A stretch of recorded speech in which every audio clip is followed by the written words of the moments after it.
radhiyallahu taala anhu, beliau berkata, khatabana Rasulullah sallallahu alaihi wasallam zata yaumin.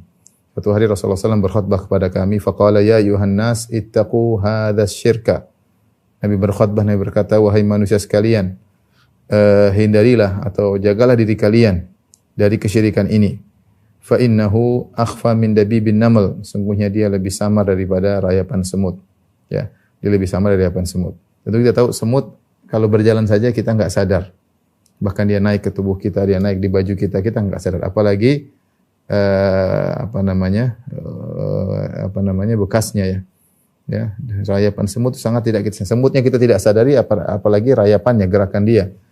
Faqala lahu man sya'allahu an yaqul. Ya, maka ada yang bertanya, wa kaifa nattaqihi wa huwa akhfa min dabibin namal ya Rasulullah. Bagaimana kami bisa menghindarinya ya Rasulullah? Sementara syirik tersebut lebih samar daripada rayapan semut ya. Semut saja tidak kita sadari, apalagi rayapannya tanpa ada gerakan, tanpa ada desisan, tanpa ada bunyi, tanpa ada bekas ya. Sangat samar ya. Qala Rasulullah SAW berkata, qulu, katakanlah, Allahumma inna na'udzubika an nusyrika bika syai'an na'lamuhu. Allahumma ya Allah, inna na'udzubika, sungguhnya kami berlindung kepada Engkau, min an nusyrika bika, dari kami berbuat syirik kepadamu, syai'an na'lamuhu, yaitu kesyirikan apapun yang kami ketahuinya, yang kami sadari. Wa nastaghfiruka lima la na'lamu, dan kami mohon ampun kepada Engkau dari kesyirikan yang tidak kami ketahui, yang tidak kami sadari. Hadis riwayat Ahmad dan dinilai hasan oleh Syekh Al-Albani rahimahullahu taala. Di sini Nabi menjelaskan tentang samarnya kesyirikan, bahwa di antara syirik ada yang jelas dan ada yang samar, dan kalau sudah samar bisa jadi lebih samar daripada rayapan semut. Bisa jadi lebih samar daripada rayapan semut, ya. Dan Rasulullah menjelaskan syirik ada yang nahnu na'lamuhu, kita sadari, wa lima la na'lamu, ada yang kita tidak sadari.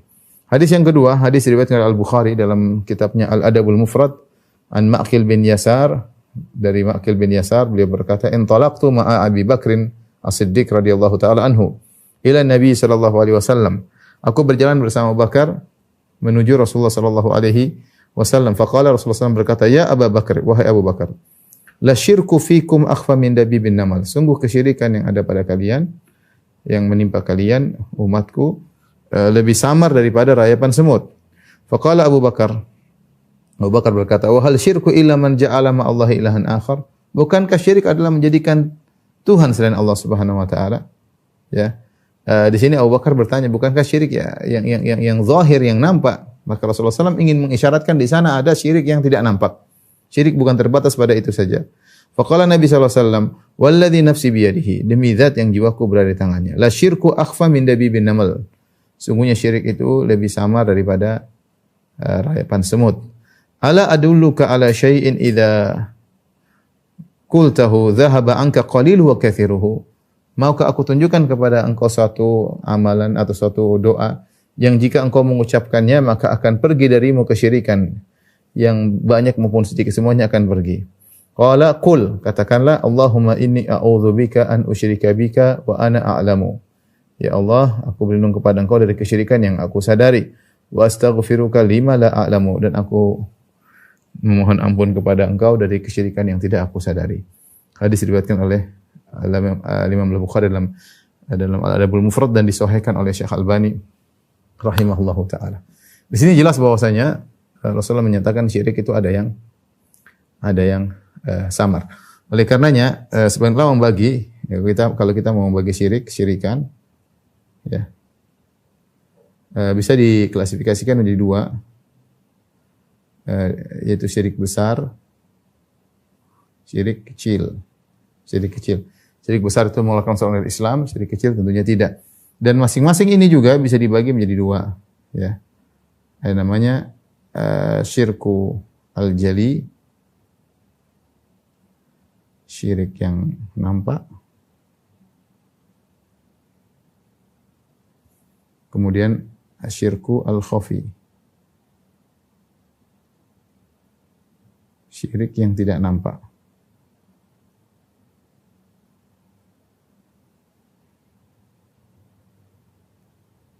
Namanya sama, pembagiannya sama. Ada syirku al-jali, syirik yang jelas. Ada asyirku al-khafi, syirik yang tidak nampak.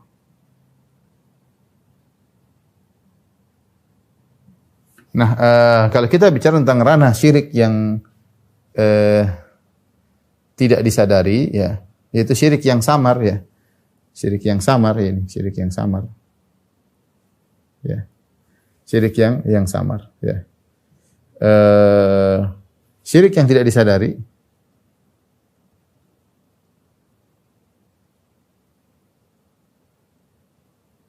bisa jadi, wallahu alam bisawab, bisa jadi mungkin dua model.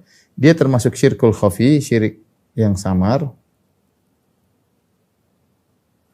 yang sering tidak kita sadari.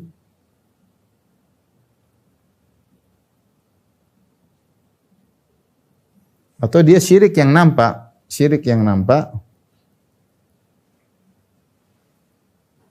namun tidak disangka itu adalah kesyirikan.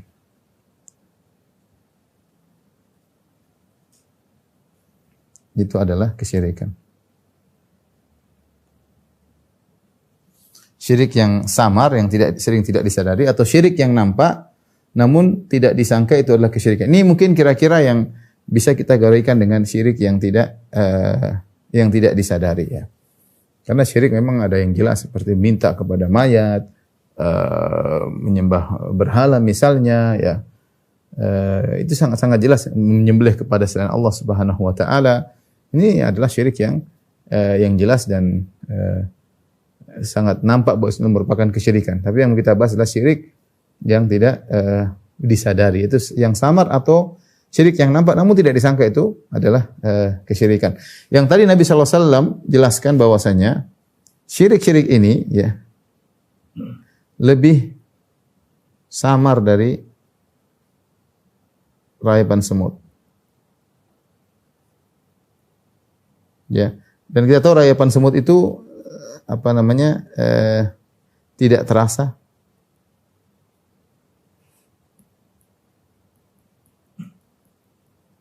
Rayapan semut itu, ya, di antaranya tidak terasa,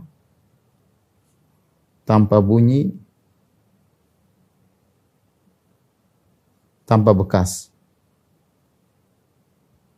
Saking begitu samarnya, ya, karena begitu samarnya.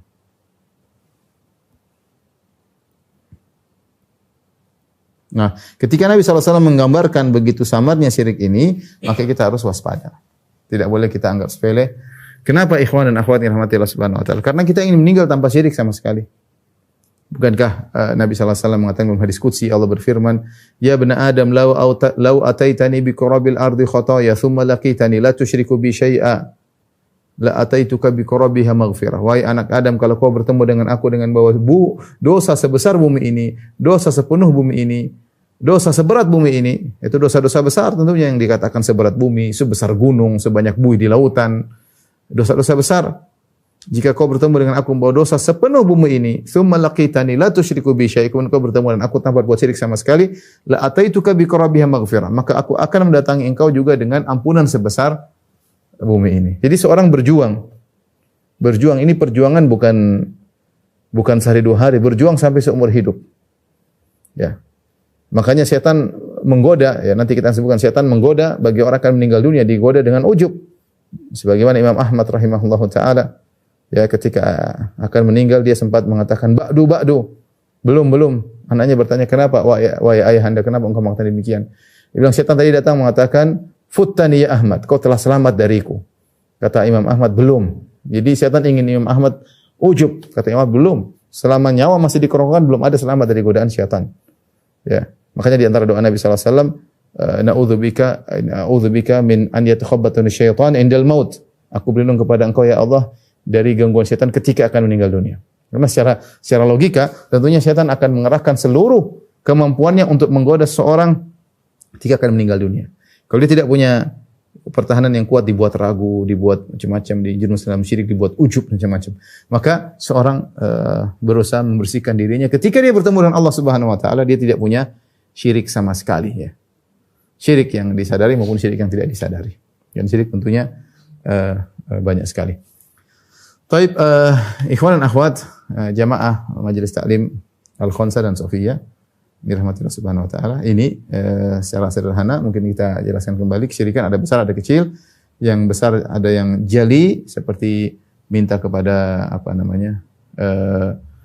yang jali, syirik besar yang jali yang nampak seperti doa kepada mayat jelas ya, memotong menyembelih kepada selain Allah, ini syirik besar tapi dia nampak. Ada syirik besar yang tidak nampak seperti keyakinan, masalah keyakinan bahwasanya mayat bisa beri manfaat. Tidak, orang-orang tidak, tapi itu keyakinan. Sepertinya syiriknya orang-orang munafikin ya, suatu keyakinan tidak terlihat. Syirik kecil ada yang nampak, ada yang tidak nampak. Yang nampak seperti apa? Seperti jimat. Jimat syirik kecil nampak, kelihatan, itu syirik. Yang tidak nampak kecil, yang tidak nampak seperti riya, ujub, ini tidak nampak ya. Nah, pembahasan itulah syirik yang tidak disadari. Syirik yang tidak disadari saya katakan tadi bisa syirik samar yang tidak disadari, atau syirik yang nampak namun tidak disangka, itulah kesyirikan. Dan kita tahu kesamaran itu lebih daripada rayapan semut ya. Adapun syirik yang samar ya.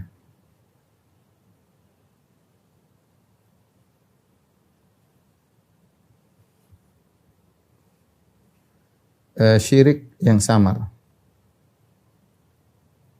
Yang dalam hadis datang dalam dua lafal ya. Dua lafal. Yang pertama disebut dengan syirkul khafi. Yang kedua disebut dengan syirkus sarair. Maknanya sama. Syirkul khafi maksudnya syirik yang tersembunyi, yang samar ya, tersembunyi. Syirik sarair sama, tersembunyi. Sarirah yaitu syirik yang tersembunyi.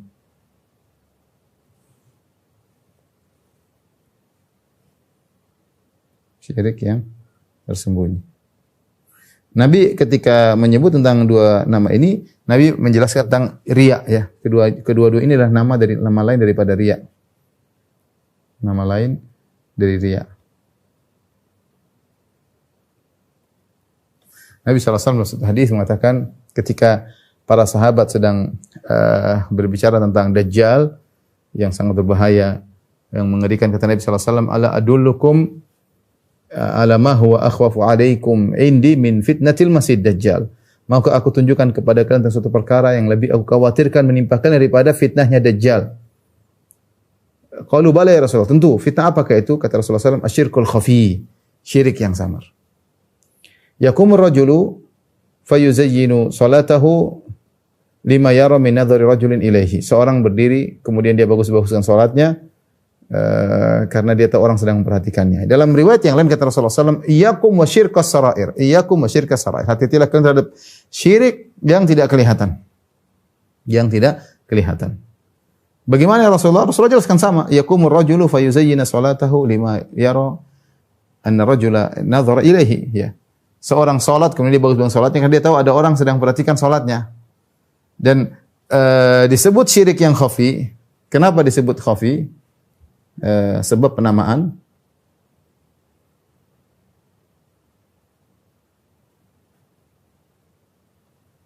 Yang pertama ya tidak kelihatan. Tidak kelihatan. Ini yang pertama. Riya siapa yang lihat? Tidak ada yang lihat. Ujub siapa yang lihat? Tidak ada, cuma duga-duga, tidak kelihatan. Ya. Tidak kelihatan. Kemudian akhirnya apa? Juga tidak ada pengingkaran. Berlanjut pada tidak ada pengingkaran. Kenapa? Mau diingkari tidak terlihat. Karena tidak bisa diingkari sesuatu yang tidak terlihat. Karena tidak terlihat.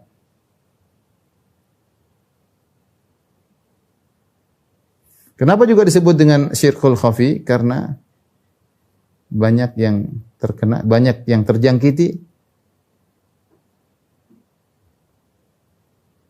namun tidak menyadarinya.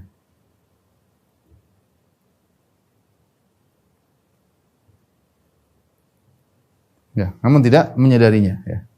Bahkan saya katakan, ya, sulit dihindari. Dikatakan dia samar, dia apa namanya? karena sulit dihindari. Untuk dihindari. Kenapa sulit dihindari? Karena faktor penyebab terjadinya sangat kuat. Karena faktor penyebab terjadinya sangat kuat. Terjangkiti sangat kuat. Kenapa sangat kuat? Karena manusia punya pembawaan ingin disanjung, ingin dipuji ya. Inilah disebut dengan syirkul khafi, syirkus sarair, syirik yang tersembunyi atau syirik yang samar. Tidak kelihatan. Orang ria enggak ria kita enggak tahu. Ada orang menunjukkan amal dia, kita enggak tahu dia niatnya ria atau tidak. Kita enggak bakalan tahu, yang tahu hanya Allah Subhanahu wa taala. Sang pelaku kadang menyadari, kadang tidak menyadari. Kemudian ketika terjadi hal tersebut tidak ada pengingkaran, ada orang melakukan suatu karena dia kita enggak lihat. Sehingga kita tidak bisa mengingkari. Kita tidak bisa mengingkari. Kemudian karena banyak yang terjangkit namun tidak sadar. Kita betapa sering kita baru sadar ya Allah tadi saya riya. Ya Allah tadi saya ujub. Baru kita sadari belakangan dan Allah kasih teguran. Kita punya sinyal, kita sadar bahwa itu adalah kesalahan ya. Kemudian yang disebut juga syirk khafi karena tadi samar sehingga sulit untuk dihindari. Karena kita punya faktor suka untuk dipuji, faktor suka untuk disanjung, gatal untuk tidak menceritakan amal saleh ya. Ini gambarannya tentang syirik-syirik yang samar ya. Ini sering syirik-syirik ini sering tidak disadari ya. Tadi sering tidak disadari. Sering tidak disadari.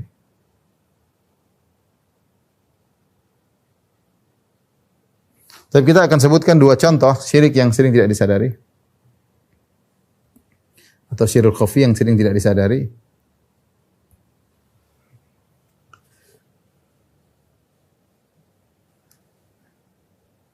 Asyirk khafi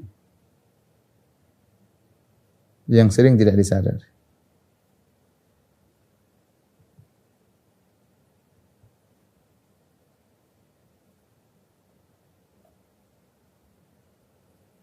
Ada dua, ya.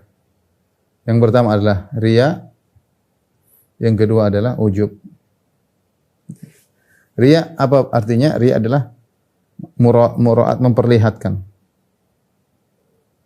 Perlihatkan amal soleh. Sederhananya kita sama-sama tahu ini. Ya, amal soleh kepada orang lain. Orang lain untuk dipuji. Agar diakui. Diakui. Bentuk-bentuknya di antaranya adalah misalnya dengan apa? Dengan perkataan.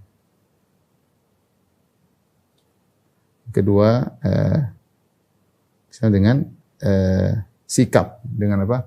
Dengan perbuatan atau perbuatan. Ya.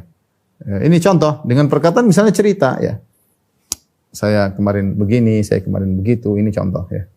Dia menceritakan amal soleh dia ya untuk dipuji ya.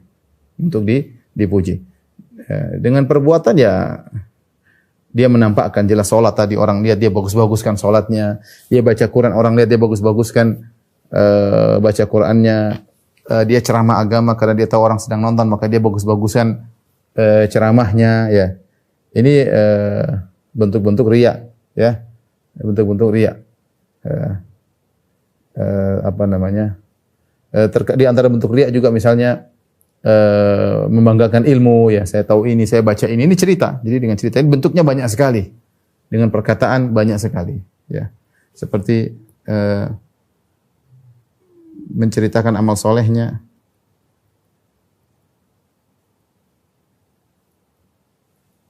Ini dengan perkataan. Contohnya lagi dengan apa? Menunjukkan ilmunya. Cerita, saya bisa ini, bisa anu, saya sudah baca ini, baca anu. Tujuannya agar diakui. Membaca buku kan amal soleh. Ketika diceritakan supaya orang tahu, namanya riya. Ya. Dan banyak hal. Perbuatan, ya seperti dengan bibir dikeringkan, kering, supaya menunjukkan, bibir kering dia lagi puasa sunnah misalnya. Ya. Pagi-pagi dia ngantuk untuk menunjukkan bahwasanya dia sudah sholat malam, makanya paginya dia nguap-nguap dulu. Ya. Meskipun dia tidak ngomong. Meskipun dia tidak ngomong, tapi dia menunjukkan dengan sikapnya tersebut bahwasanya dia ingin diakui. Inilah syirik yang tidak disadari. Banyak di antara kita yang melakukannya. Adapun ujub adalah ya menganggap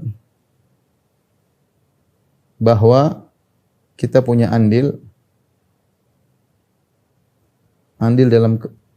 dalam keberhasilan kita. Ini ujub. Dan dia adalah langkah untuk menuju sombong. Ya, kalau ujub melulu akhirnya beranjak kepada sombong. Ya.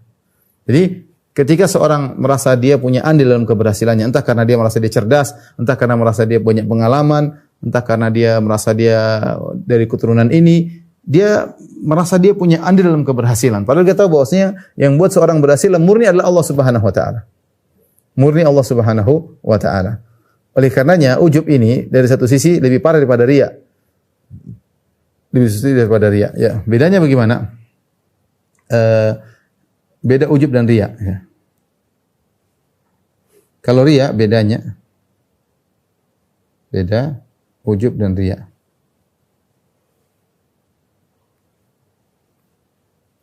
Perbedaan.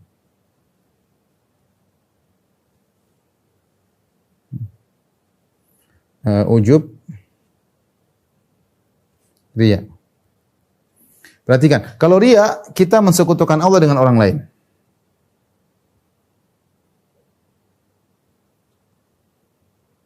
Dengan orang lain. Mensekutukan Allah dengan orang lain. Itu kita sama-sama mencari pujian Allah dan pujian orang lain. Yaitu mencari pengakuan atau pujian Allah dan juga pujian orang lain. Pujian orang lain. Perhatikan. Ini ujub. Adapun ini riya. Adapun ujub mensekutukan, mempersekutukan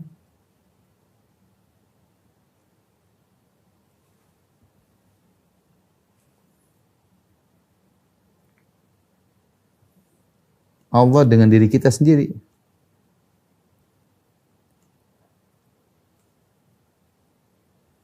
Yaitu keberhasilan kita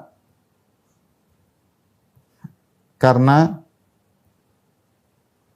Allah dan andil kita. Allah dan andil kita. Ya ini.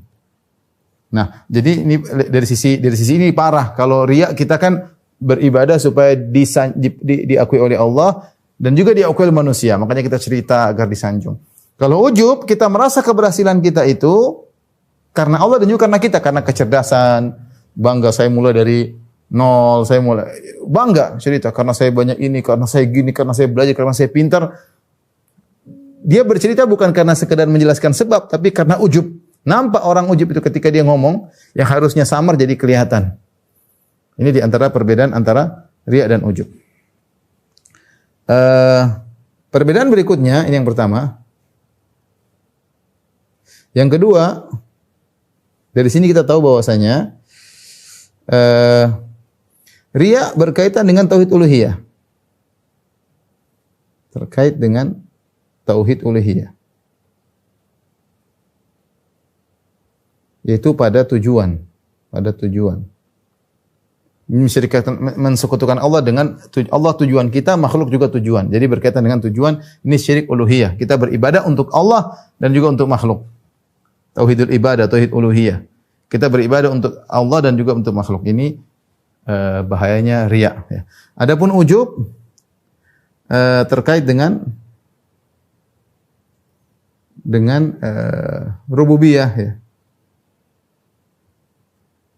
Yaitu kita berhasil terjadinya, yaitu terkait dengan sebab akibat. Yaitu akibat ini, akibat atau keberhasilan kita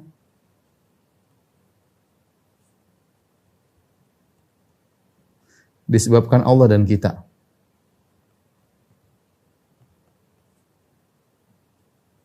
Ini perbedaan kedua. Hati-hati ikhwan, oleh karenanya ini di antara syirik yang sering terjadi ini, yang sering kita lakukan. Ujub, ya. Karena saya belajar, nggak tahu siapa saya. Karena saya ini, karena saya jadi panitia, karena saya melulu. Itulah ujub, itu riya. Itu apa namanya? Itu ujub, itu syirik. Yang ketiga, ya. Perhatikan. Riya hanya berkaitan dengan amal-amal soleh. Artinya apa ikhwan? Kalau seorang memamerkan barang dagangan dia, dia pamerkan misalnya baju buatan dia, itu namanya bukan riya. Riya itu memamerkan amal soleh. Seorang bekerja kemudian dia menunjukkan apa namanya produktivitas dia, kemudian etos kerjanya di hadapan bos, nggak ada masalah, itu bukan riya. Karena riya itu memamerkan amal soleh. Beramal soleh untuk dilihat oleh orang, itu namanya riya. Adapun kalau bukan amal soleh, artinya pekerjaan duniawi, nggak ada masalah, itu bukan masalah riya. Yang berkaitan riya hanyalah amal soleh. Adapun ujub bisa terkait dengan amal soleh,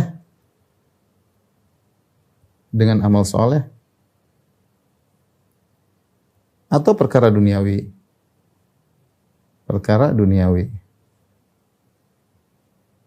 Bisa. Seorang berhasil haji karena dia bilang, karena saya bisa berhaji karena saya begini, itu contoh, itu dia ujub dalam amal soleh. Makanya tidak boleh seorang ujub dalam beramal soleh. Fa'buduhu wa tawakkal alaih, kata Allah, bertawakal kepada Allah. Ketika kau beribadah, bertawakal kepada Allah. Yang buat kau berhasil bisa melaksanakan ibadah adalah Allah Subhanahu wa taala. Dan juga ujub juga perkara duniawi, seperti tadi, saya berhasil, saya jadi jenderal, saya jadi panglima, saya jadi orang kaya karena saya begini, dulu saya mulai dari nol, kamu enggak tahu bagaimana perjuangan saya. Dia cerita sambil membanggakan dirinya, merasa dia berhasil karena dirinya. Ini ujub dalam perkara dunia. Kita enggak boleh ujub dalam perkara dunia, tidak boleh ujub dalam perkara. Semua kita berhasil salat, kita ini bisa ngaji karena Allah Subhanahu wa taala. Laulallah mahtadaina. Kata Nabi Muhammad SAW, kalau bukan karena Allah kita tidak dapat hidayah. Wala sallaina wala tasaddaqna, kita tidak bakalan salat, kita tidak akan sedekah. Yang bikin kita semua bisa seperti ini Allah. Jadi jangan kamu bangga kamu bisa tahu ilmu agama karena kecerdasanmu, itu ujub dalam amal saleh. Sebagaimana kamu jangan ujub dalam keberhasilanmu duniawi. Saya begini, saya punya perusahaan sekian, saya berhasil begini. Setelah perjuangan panjang, kamu enggak tahu bagian perjuangan saya, ya. Harusnya bilang karena Allah kemudian saya berusaha. Seperti itu. Inilah diantara syirik-syirik yang tidak kita sadari, ya. Antara riya dan ujub. Kemudian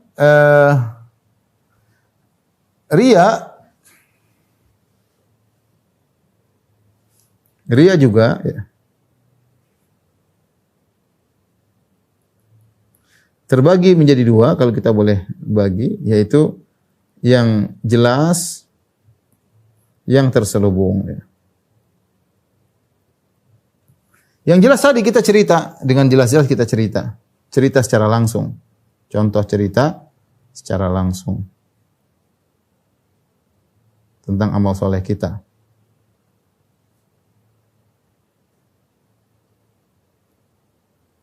Ini contoh jelas, saya kemarin begini, saya kemarin bangun ini.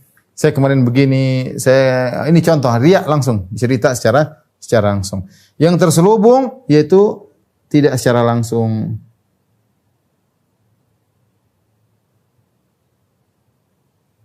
Ini contohnya apa? Contohnya ya banyak ya contoh.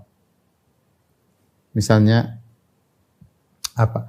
Misalnya menjelekkan orang.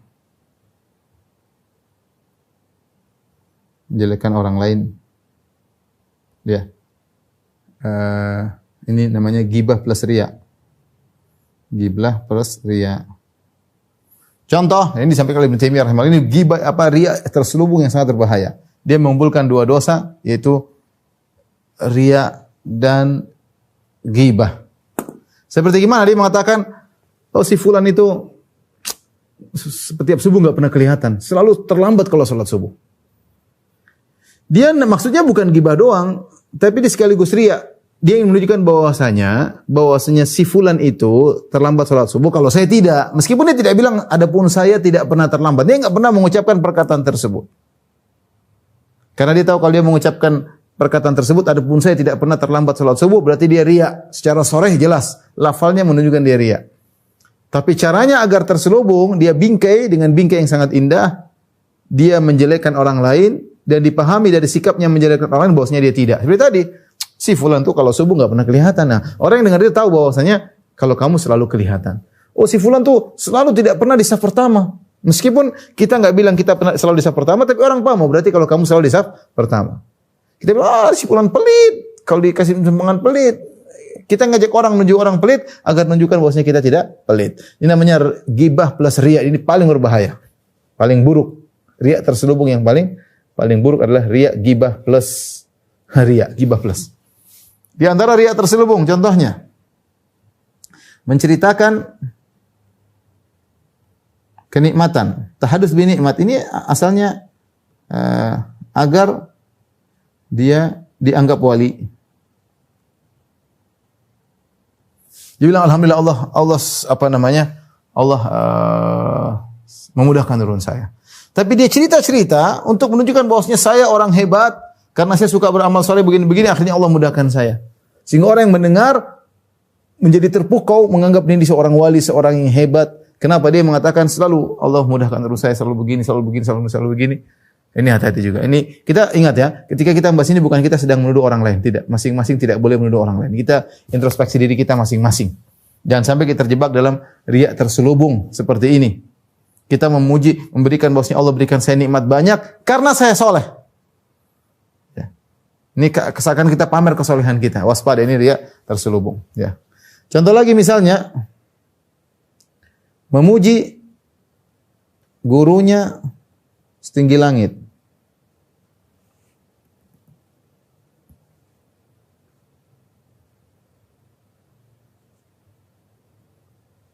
Agar dia juga terpuji. Dompleng dengan terkenalnya gurunya, dompleng dia. Haji Mumpung. Oh, guru saya Masya Allah gini. Enggak, saya muridnya. Meskipun dia tidak bilang saya muridnya, tapi orang paham, wah gurunya segitu gimana muridnya. Dompleng.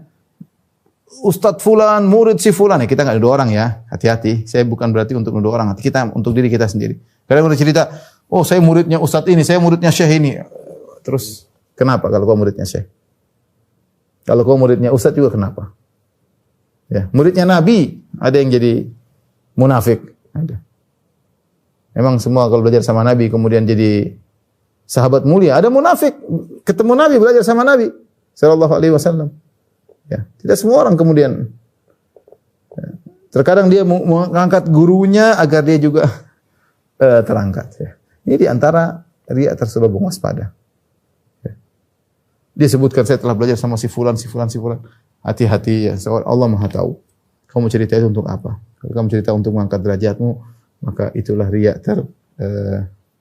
terselubung ya. Riya terselubung ya. Seperti juga kata sebagian ulama, seperti apa? Contohnya seperti menjelaskan, menceritakan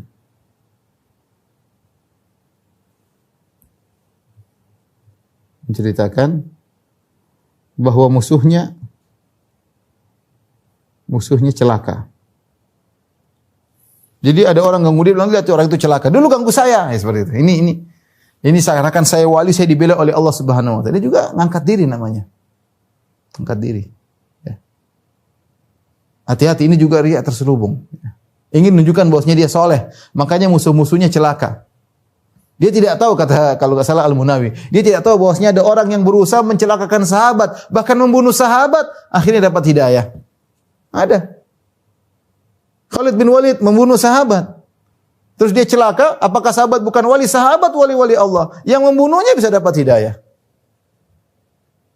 Umar bin Khattab dulu menyiksa para sahabat ketika masih kafir, dapat hidayah, jadi pahlawan Islam.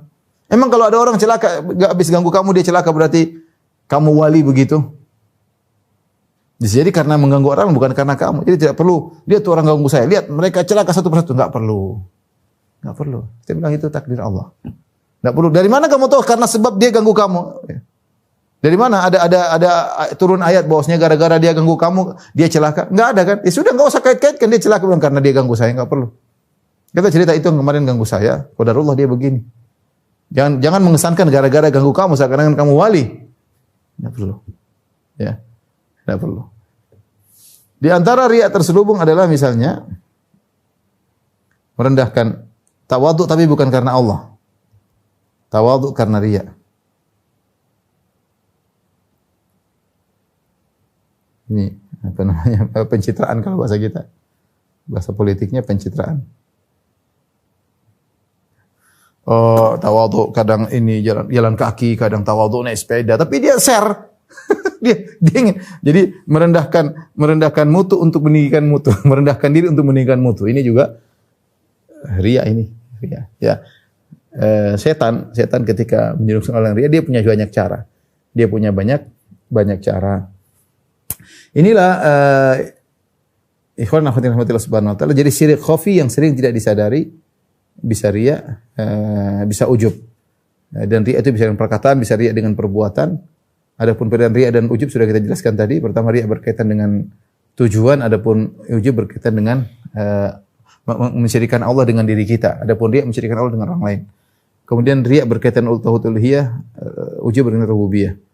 Riya hanya berkaitan dengan amal soleh, adapun ujub bisa berkaitan dengan amal soleh dan juga perkara duniawi. Ya.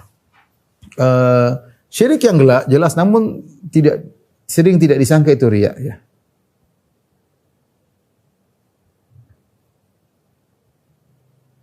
Yang nampak bukan yang jelas.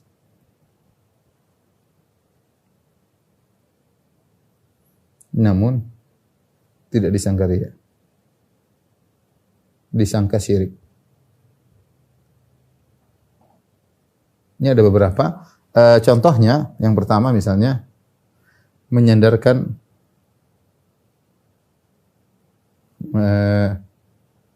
nikmat kepada Allah, kepada selain Allah, kepada sebab. Ya. Seperti contoh, ya. Kalau bukan karena dokter, mungkin saya sudah mati.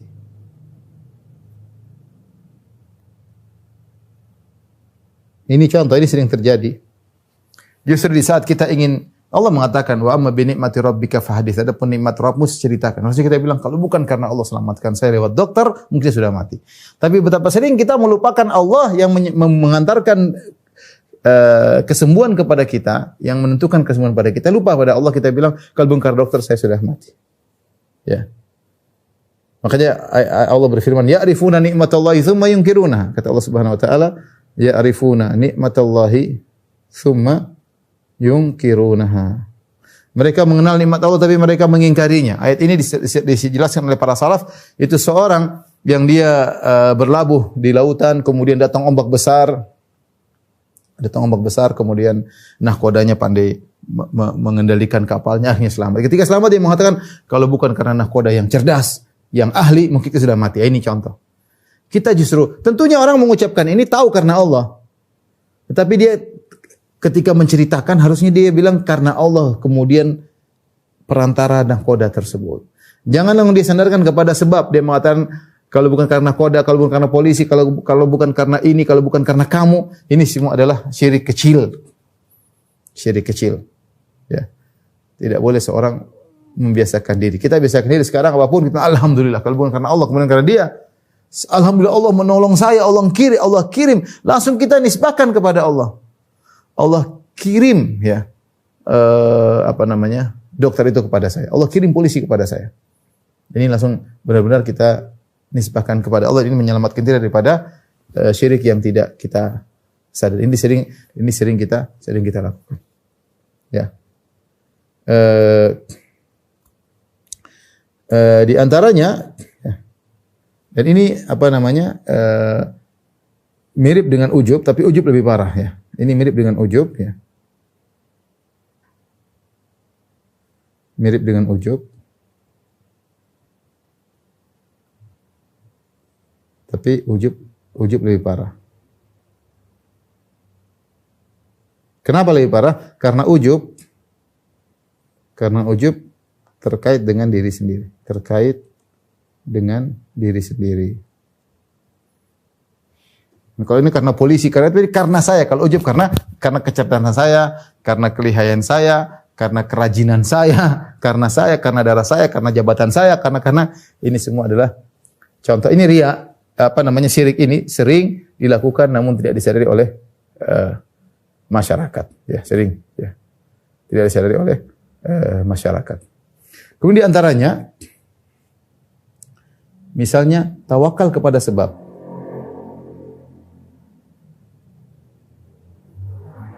Contoh nyata adalah jimat, ya. Contoh nyata adalah jimat.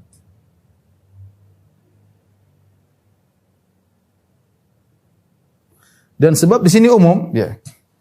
Seperti apa? Seperti tawakal, contoh tawakal dalam mencari rezeki kepada kepada misalnya kondisi pasar.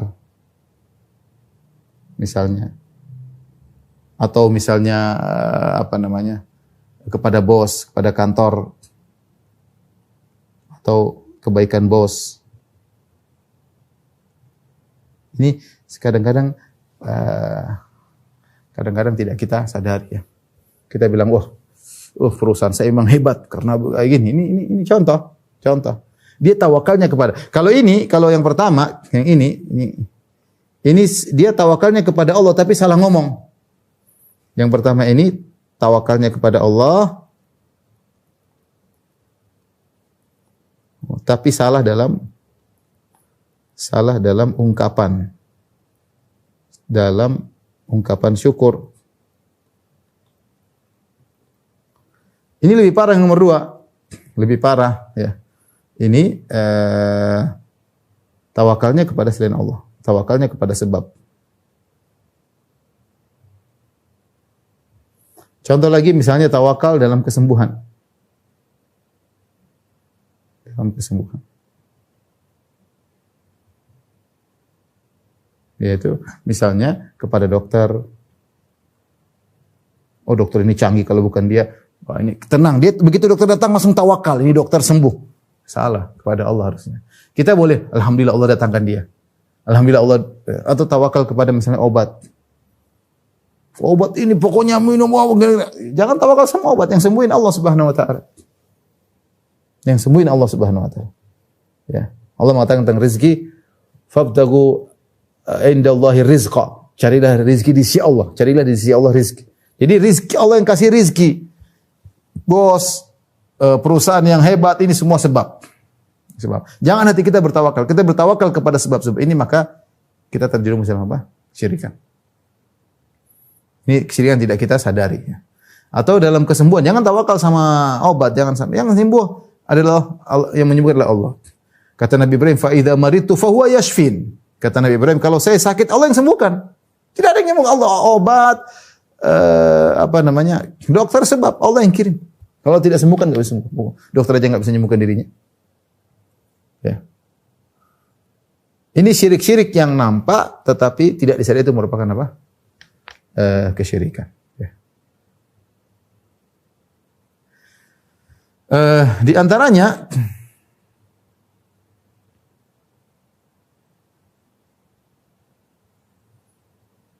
nomor berapa ini? Ya, ini nomor 1 ya.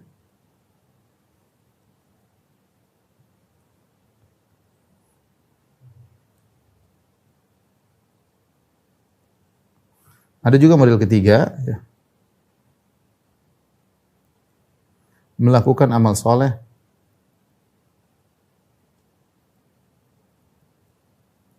ya, karena tujuan dunia. Ini juga hati-hati. Ini juga syirik yang terkadang tidak kita sadari. Ya.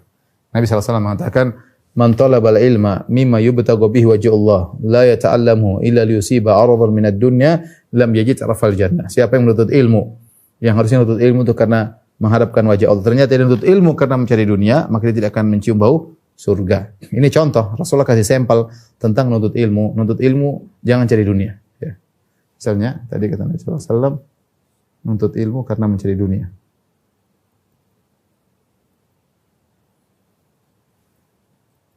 Misalnya saya ingin nuntut ilmu supaya saya jadi qadhi, supaya jadi hakim. Kalau udah hakim saya punya uang kaya raya, ini sejak awal sudah salah. Ya. Allah menegur, "Man kana yuril hayatad dunya wa zinataha nuwaffi ilaihim a'malahum fiha wa hum fiha la yubkhasun." Ya. Barang siapa yang mencari kehidupan dunia, beramal soleh, ya. Karena mencari dunia, nuwaffi kami berikan, namun di akhirat tidak mendapatkan apa-apa. Mencari nutut ilmu karena mencari dunia. Ini contoh. Tadi yang kata Nabi, siapa nutut ilmu harusnya mencari wajah Allah, dia mencari dunia, maka dia tidak akan mendapatkan aroma surga, ya. Aroma surga, ya. Ini contoh, dan ini bentuknya sangat banyak. Ini sekedar contoh saja. Ya, misalnya belajar agama agar mendapat jabatan. Misalnya, ini tidak boleh juga. Ini contohnya. Contohnya misalnya meninggalkan maksiat.